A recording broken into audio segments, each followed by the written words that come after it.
Όλα αυτά τα χρόνια έχω επισκεφτεί πολλά μοναστήρια σε τοπία που σε τρομάζουν με το πώς χτίστηκαν εκεί. Αλλά σήμερα είναι κάτι διαφορετικό, κάτι ανώτερο, κάτι σχεδόν μυστικιστικό. Ένα μέρος που νιώθεις ότι σε καλεί πριν ακόμα το συναντήσεις. Γεια σου, είμαι ο Δημήτρης και σήμερα θα σε ταξιδέψω σε ένα αγαπημένο τόπο, την Ήπειρο. Ο στόχος αυτής της εξόρμησης είναι να κάνω μια υπέροχη διαδρομή μέσα σε ένα συγκλονιστικό τοπίο για να φτάσω σε ένα μοναστήρι που βρίσκεται κρεμασμένο πάνω στο βουνό, στο απόλυτο πουθενά. Αν με βλέπεις πρώτη φορά, άφησε μια εγγραφή στο κανάλι και κάνε ένα hype για να το δουν περισσότεροι. Και τώρα ας ξεκινήσουμε το ταξίδι μας.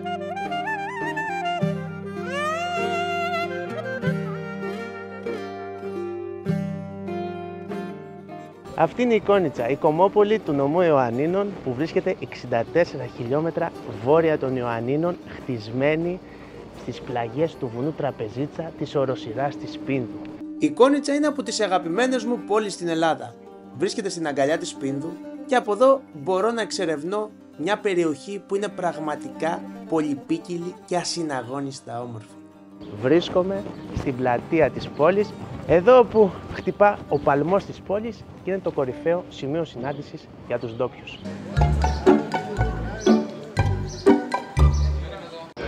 Παλιό καφενείο. Καλημέρα! Πώς σε λένε? Ανδρέα. Το όνομά σου? Πολύζος Ιωάννης. Πολύζος Ιωάννης, εγώ είμαι ο Δημήτρης. Γιάννη, χάρηκα. Νίκος. Δημήτρης. Κάτσε Λευτέρη, μην φοβάσαι. Δεν δαγκώνουμε, είμαστε πάντα φιλόξενοι και ζεστή εδώ στην Κόνιτσα, έχω ακούσει. Ωραία είναι εδώ, Εντάξει, είναι μια χαρά, ησυχία είναι. Κάτω από τον πλάτανο. Ωραία, μια χαρά είναι. Οι Τούρκοι, ξέρεις, φτέφανε πλατάνια γιατί κάθονταν. Έβαζαν τους Έλληνες να δουλεύουν και αυτοί κάθονταν κάτω από τα πλατάνια. Α, γι' αυτό φύτευαν τα πλατάνια. Γι' αυτό φύτευαν τα πλατάνια. Από το Σκόπελο είμαι. Σκόπελο, νησιά κάτω. Νησί. Μην με πας πάλι στα νησιά που ήμουν να περνούσα ωραία να με γύρω. Μ' αρέσουν τα βουνά όμως. Όχι νησιά, βουνά. Βουνά είναι καλύτερα να πάμε, καλύτερα. Βουνά είναι καλύτερα. Υπάρχουν μετακινούμενοι κτηνοτρόφοι στα βουνά? Τώρα όχι. Τώρα τα βουνά μου έχουν ρημάξει. Συνταξιούχος. Σε ακούω χρόνια. Χασάπης ή Κρεοπόλης? Εμείς είχαμε και τα τρία. Και εκδορείς και Χασάπηδες και... Κρεοπόλης. Σε οικοδομές ήμουν και ένα διάστημα είχα πάει στο δημόσιο. Και πόσα χρόνια είσαι εδώ στο μαγαζί, στο Κρεοπολιό? 44, από το 81. Μουστάκι σαν το Καραϊσκάκι έχεις, έλα. Να σου πω, το μουστάκι το αφήνεις επειδή είσαι Κρεοπόλης και πρέπει να έχεις μουστάκι ή είναι σου αρέσει? Όχι, το είχα ένα πιο μπροστά. Από φαντάρους τότε είχα ξεκινήσει και έμπαινε, κατάλαβες. Μπράβο. Να σου πω, στο ποτάμι κάνεις κανένα μπάνιο εσύ? Πάνω καφρόβολε. Τώρα δεν πάω. Δεν πας, Ναι. Ωραίο είναι αυτό το ποτάμι. Τώρα Καλά είναι. για τους νέους καλά είναι. Τι δεν πρέπει να χάσουμε από την Κόνιτσα? Την ομορφιά, το δάσος, τη φύση, τον κόσμο. Ωραία η φύση όμως τριγύρω, Εντάξει, πίσω ωραίο, αλλά δεν έγινε υποδομή να μείνει κόσμος εδώ, να ζήσει εδώ, να έχει παιδιά, οικογένειες, σχολεία. Θα κλείσουν όλα και τα σχολεία, τα πάντα. Παλιά εδώ η Κόντζα το 1930 είχε 2.000 κόσμο. Παλιά. Μετά έφτασε 14.000 και μετά κατέρευσε. Αφού δεν υπήρχαν δουλειές, τα γράμματα ήταν μακριά για τα παιδιά να πάνε οι γονείς, αναγκαστήκαν και φύγανε. Εμείς και εμείς. Εσύ έφυγες ποτέ από εδώ? Όχι, Φαντάρος μουλάχα. Μόνο φαντάρος. Εσύ έμενες εδώ όμως, Εγώ έπαιρνα. Και τι κρέας ντόπιο τρώμε στην Κόνιτσα? Κατσίκια, μοσχάρια, χοιρινά, ντόπια ελληνικά. Ντόπια ελληνικά. Όχι εισαγωγής. Δεν είναι κοντσότικα, είναι και παρακάτω από χωριά. Το χαμέρι είχαμε, δεν είχε παραγωγή τίποτε. Άμα κάτσεις πάνω από τα γρήνο δεν υπάρχει τσιγκάνος να ζει. Αφού δεν ζει τσιγκάνος δεν είναι παραγωγή. Τελείωσε. Έγινε, ευχαριστούμε. Να είστε καλά, παιδιά. Λοιπόν, χάρηκα, συνεχίζω την πορεία μου. Να είστε καλά, παιδιά. Να είστε λιβέντες. Έγινε.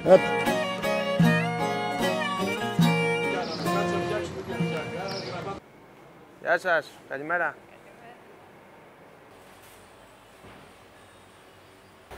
Ντόπιες. Αγαπάω την Κόνιτσα και είναι από τα μέρη που θα ήθελα πραγματικά να μείνω. Για να γίνει όμως αυτό, πρέπει πρώτα να βρω και ένα σπιτάκι. Ναι, καλησπέρα. Γεια σας. Έχω δει ένα κτίριο εδώ στην παλιά αγορά της Κόνιτσας. Και θα ήθελα να μάθω την τιμή και πόσα τετραγωνικά είναι. Είναι γύρω, επειδή είναι τριόροφο, γύρω στα 27 το ισόγειο, το απάνω όροφος και το υπόγειο. 27 τετραγωνικά. Ναι. Όλο μαζί. 27 τετραγωνικά το ισόγειο, σου λέω. 27 απάνω, που είναι η σουφίτα, και αν είναι λίγο μικρότερο κάτω το υπόγειο τώρα. Δεν θυμάμαι ακριβώς. Οκ. Και τι τιμή το δίνουμε? Γύρω στις 30.000. Όλο. Όλο, ναι. Αλλά είναι διατηρητέο του, μπορεί να μπει σε ένα πρόγραμμα και επειδή έχει το θόλο μπροστά στη φάτσα. Είναι διατηρητέο που μπορεί να μπει και σε ένα πρόγραμμα και να το φτιάξει. Θέλει λίγο επισκευή, έτσι. Μην νομίζω ότι είστε από εδώ εσείς. Όχι, εγώ είμαι από την Αθήνα. Έχω έρθει τώρα, περπατάω στα σοκάκια και μου έκανε εντύπωση γιατί μου άρεσε. Σπίτι γίνεται πάντως. Πώς δεν γίνεται. Απλά θα πρέπει να τηρήσουμε το πρωτόκολλο επειδή είναι διατηρητέο, σωστά. Ναι. Ωραία. Εντάξει, έγινε. Σας ευχαριστούμε πολύ. Αφήνω την Κόνιτσα και κατεβαίνω προς το ομώνυμο γεφύρι, από όπου θα ξεκινήσει και η πεζοπορία μου προς τη Μονή Στομίου. Το γεφύρι της Κόνιτσας είναι ένα εξαιρετικό δείγμα ηπειρώτικης αρχιτεκτονικής. Πραγματικά εντυπωσιακό.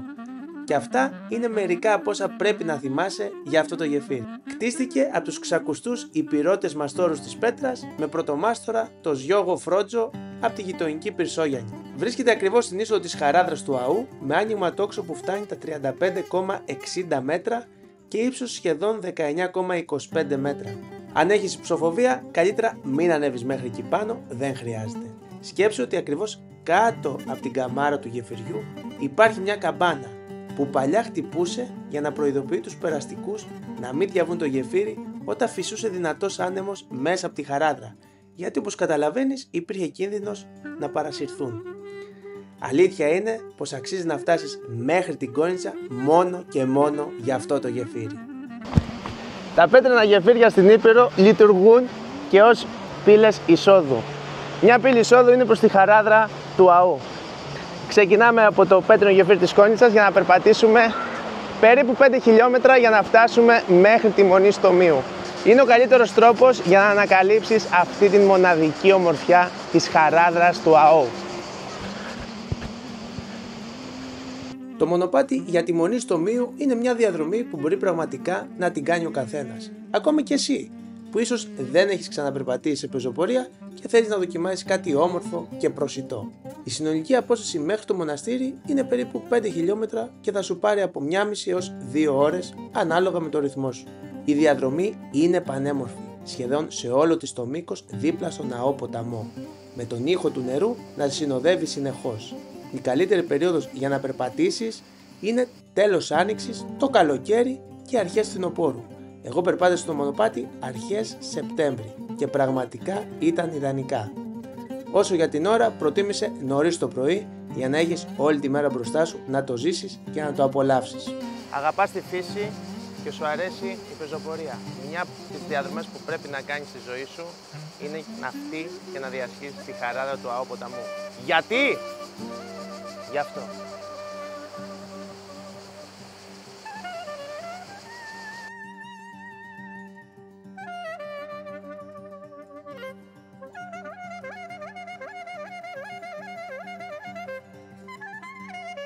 Ιδανικές συνθήκες για περπάτημα, συννεφιά και η αλήθεια είναι ότι νιώθεις και την άβρα της δροσιάς από το ποτάμι.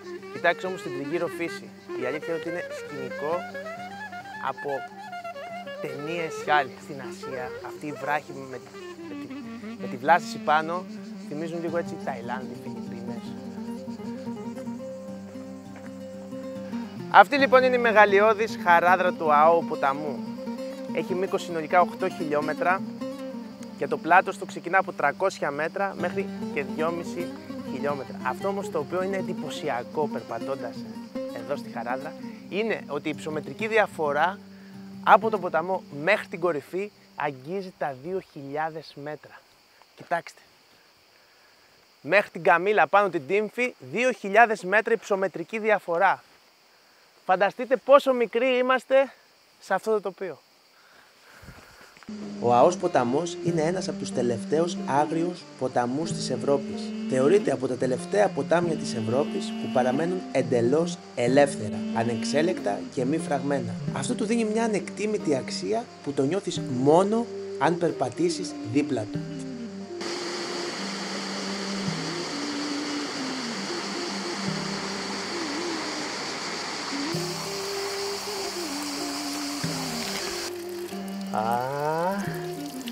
Παγωμένο. Αχ, τι ωραία. Θα γεμίσουμε κιόλας.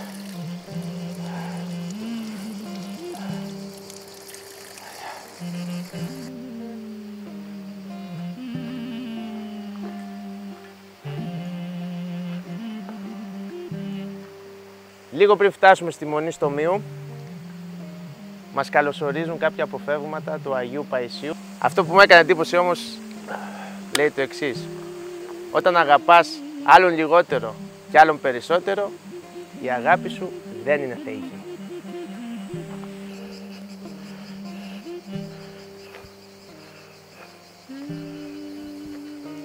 Πλησιάζουμε. Τα τελευταία χιλιόμετρα είναι απαιτητικά. Σκληρή ανηφόρα με ωραία κλίση. Τα τελευταία μέτρα της διαδρομής ήταν πιο απαιτητικά. Το μονοπάτι απότομο, η ανάσα πιο γρήγορη. Αλλά όσο πλησίαζα, ένιωθα μια παράξενη ενέργεια να με τραβάει προς τα πάνω.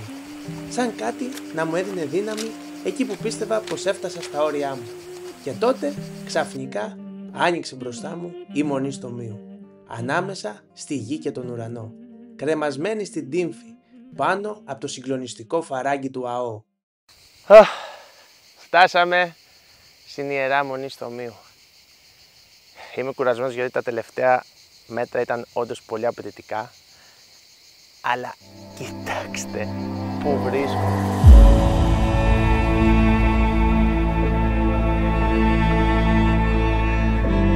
Κάθε κόπος, κάθε βήμα, κάθε ανηφοριά άξιζαν μόνο και μόνο για αυτή τη στιγμή.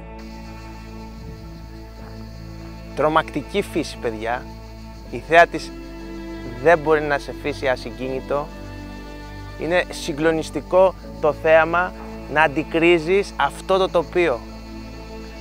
Αυτή την κατάφυτη, καταπράσινες πλαγιές με τους βράχους. Τεράστιοι όγκοι. Και από πάνω μας η τύμφη και η κορυφή της Χαμήλας. Και ακριβώς πίσω από εδώ είναι η δρακόλυμη της Τύμφης. Ένα άλλο απίστευτο φυσικό τοπίο της χώρας μας. Ωραία. Πάμε να μπούμε στη Μονή.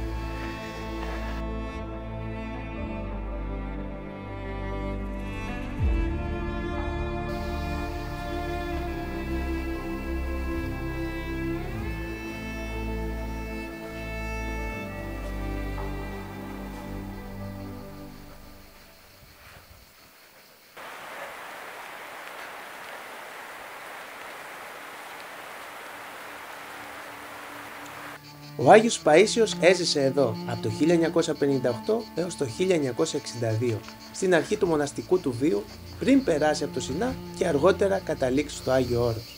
Μάλιστα, θεωρείται ο ανακαινιστής της Μονής, αφού με προσωπικό μόχθο κατάφερε να την ξαναστήσει σχεδόν από την αρχή.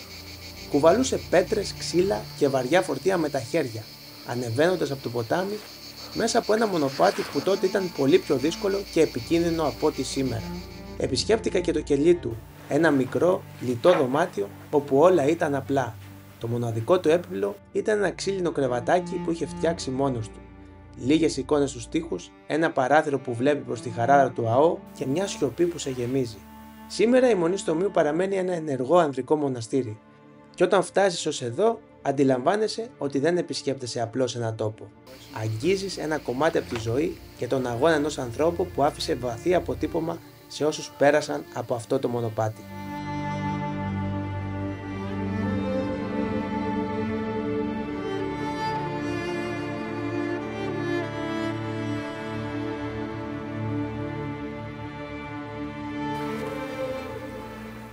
Το μοναστήρι είναι αντρικό, έχει 11 νεόκτιστα κελιά και διάφορους έτσι βοηθητικούς χώρους και πανηγυρίζει στις 8 Σεπτέμβρη.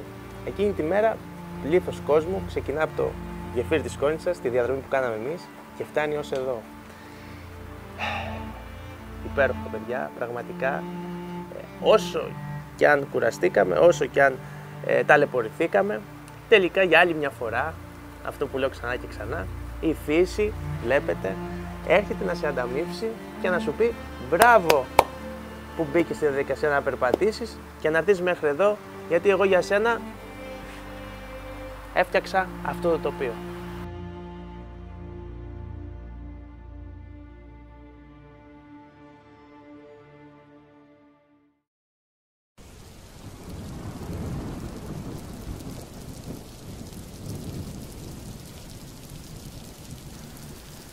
Κοίτα εκεί.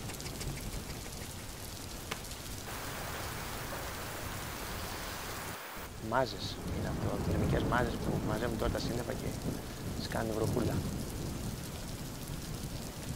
Και όσο αν πιστεύεις ή δεν πιστεύεις, εδώ πάνω κάτι σε πιάνει. Μια κατάκληση, μια ηρεμία, μια ενέργεια που σε γεμίζει χωρίς να την ψάξεις. Είναι ένα μέρος που αξίζει να έρθεις έστω και μια φορά στη ζωή σου. Ένα δώρο που μπορείς να κάνεις στον εαυτό σου. Κάπου εδώ θα σε αποχαιρετήσω. Να προσέχεις και αν σου άρεσε το βίντεο, κάνε μια εγγραφή στο κανάλι μου και άφησε ένα hype για να το δουν περισσότεροι. Τα λέμε στο επόμενο ταξίδι.